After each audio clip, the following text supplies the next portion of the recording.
the city, the system, all these restrictive rules. This is our place. We are the ones in power. This is what we ride for.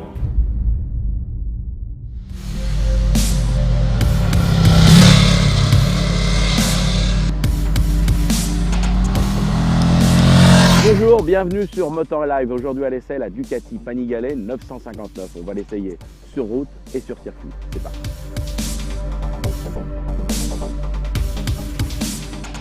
Alors que la gamme Hypersport se coiffe de la 1299 Panigale, sans oublier la 1199 pour les compétitions Superbike, la marque italienne revoit sa petite 899 et la fait évoluer en 959, moins de 2 ans après sa sortie.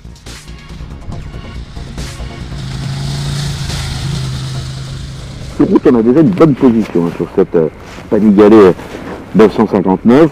Elle est facile, même si on est un peu sur l'avant, comme sur une moto sportive. On se sent très à l'aise, notamment pour bouger. On a une vision vraiment parfaite sur le tableau de bord, des rétros qui sont bien de chaque côté des épaules, donc ça c'est bien en termes de sécurité pour rouler tout le temps. Ce nouvel opus prend 7 kg sur la balance du fait de son homologation Euro 4. Mais fort heureusement avec ses 176 kg à sec, grâce à son cadre monocoque aluminium, la Panigale 959 reste légère.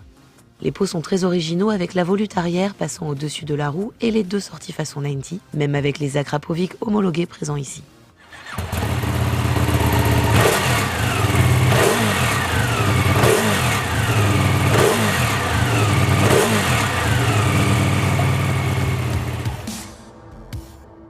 Cette moto reprend les gènes de la 1299. Sa silhouette évolue avec un nez de carénage redessiné autour des phares avec des prises d'air plus grandes. Joli feu avec une ligne de LED soulignant les optiques. On remarque de nouveaux repose-pieds alus.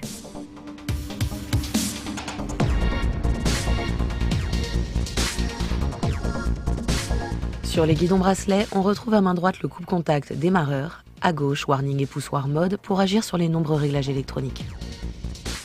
Le tableau de bord laisse une large place au contour à segments. Il comporte plein de petites fenêtres avec des chiffres et une palanquée de voyants multicolores. Le seul truc qui manque, c'est une jauge d'essence. La Ducati embarque les dernières technologies d'assistance à la conduite avec un triple niveau d'ABS Bosch, un contrôle de traction Ducati et le contrôle du frein moteur. Alors on a aussi pas mal d'électronique sur cette machine, on a tout en termes d'électronique, on a 3 modes au niveau du moteur, le mode sport, le mode pluie et puis le mode racing qu'on va utiliser tout à l'heure sur circuit. Et puis un moteur facile d'utilisation, elle reprend vraiment à 3000, 3005, ça ressort bien des virages, c'est pas du tout brutal, c'est une machine très agréable, une boîte de vitesse très facile à utiliser, on utilise même le shifter sans aller vraiment dans les tours, donc ça c'est vraiment bien. Le moteur bicylindre à 90 degrés super quadro grimpe donc en cylindrée pour atteindre 955 cm3 par augmentation de la course de 57,2 à 60,8 mm. Le piston restant en 100 mm de diamètre. Ce moteur offre maintenant une puissance maxi qui passe de 148 à 157 chevaux à 10 500 tours minute, et cela même en France avec son homologation Euro 4.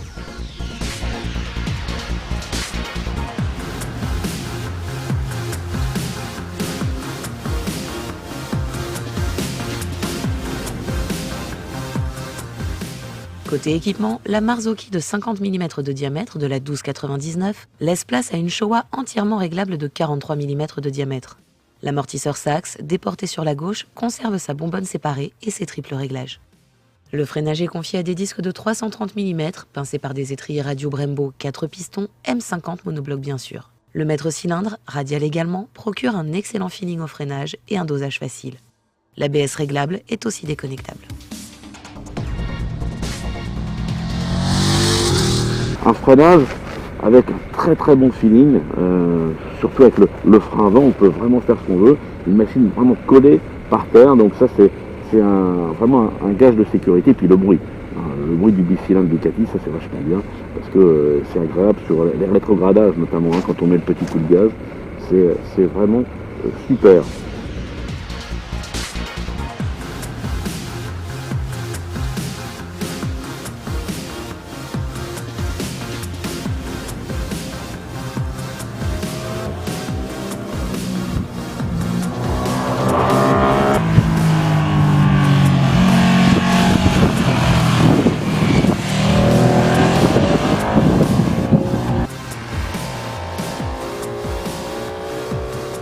et on est sur circuit. Tout de suite, hein, on voit quand même que les avantages qu'elle avait sur route, c'est plus tout à fait les mêmes sur circuit, ça manque quand même un peu de pêche, d'allonge surtout. Hein. Dès qu'on est dans les droite des Mistral, on a du mal, hein. 230, 240, ça monte, mais ça monte difficilement pour essayer d'atteindre.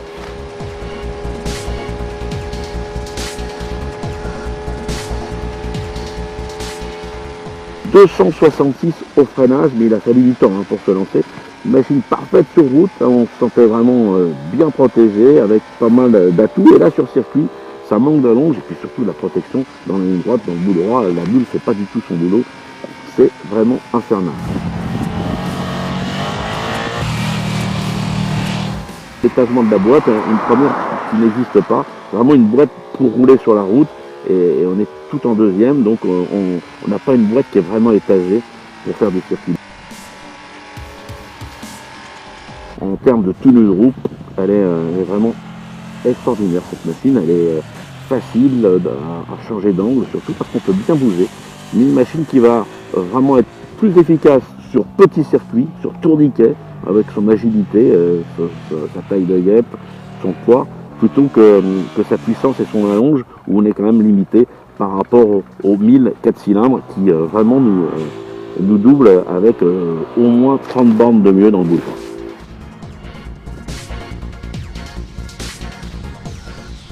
Avec 47 chevaux de moins que la 1299 Panigale et même ses 3 700 € de moins à l'achat, la 959 devra justifier son existence autrement. Une moto où l'on reste maître à bord sur la route, une sportive finalement très docile et souple qui se plie à un usage routier sans imposer les contraintes habituelles d'une hypersport. Mais avec son tarif, la Panigale 959 est au prix de nombreux 4 cylindres affichant 200 chevaux.